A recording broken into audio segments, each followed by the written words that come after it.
Welcome to Storytime with Thrashatouille. Today, we've got Mr. Noisy by Roger Hargreaves.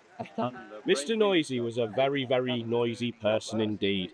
For example, if Mr. Noisy was reading this story to you, he'd be shouting at the top of his voice. You can hear it 100 miles away. For example, when most people sneeze, you can hear them in the next room. But a tissue! When Mr. Noisy sneezes, you can hear him in the next country. This is such a riveting story. I hope you are enjoying this as much as me. Now, this story's... The wind blew me book. Now, this story starts when Mr. Noisy was asleep in his bed, in his bedroom, in his house, which is on top of a hill. Book. He was snoring.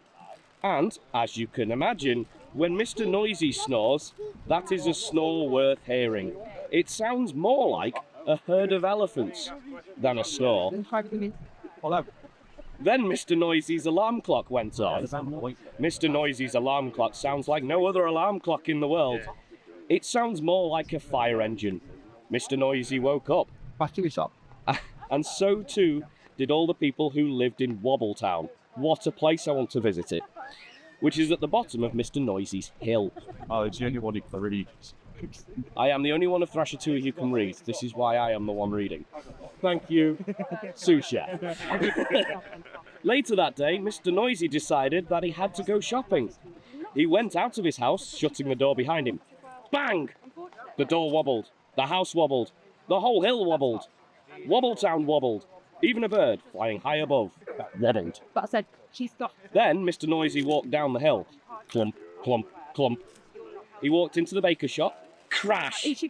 Went the door as he opened it. Bang! Went the door as he shut it.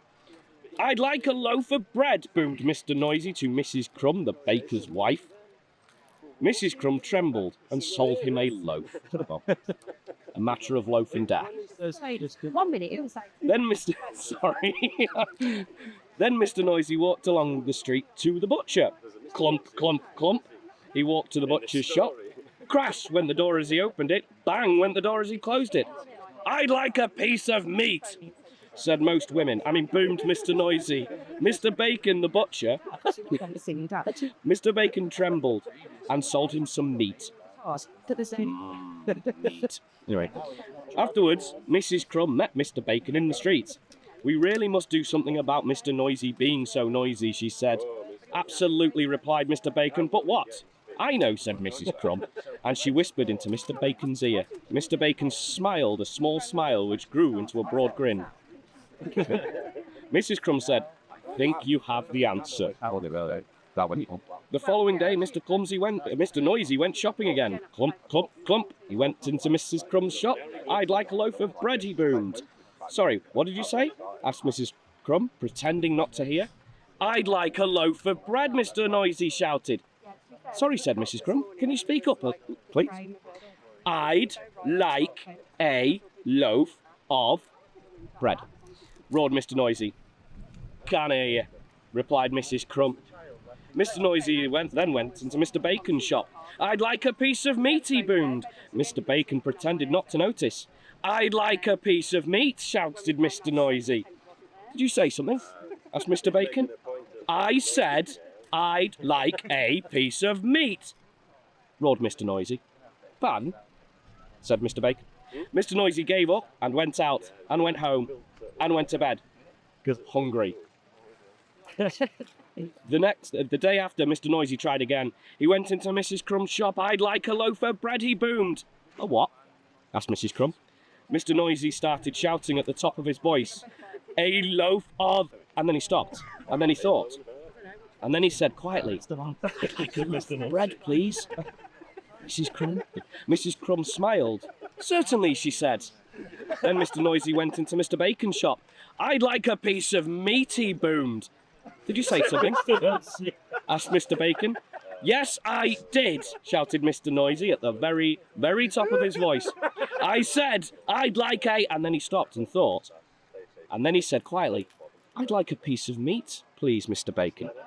Mr. Bacon smiled. My pleasure, he said. So carrying his bread and meat, Mr. Noisy set off home up the hill. Clump, clump, clump. Then he stopped and thought. And then do you know what he did? He tiptoed. A tiptoe was something Mr. Noisy had never tried before. It was fun. Mr. Noisy arrived at his front door. He put his hand to the door and stopped. And he thought. And then, you know what he did? He opened the door very quietly. He stepped inside and then shut the door very gently. Quietly and gently were two things Mr. Noisy had never tried before either. And that was fun too. And you know something?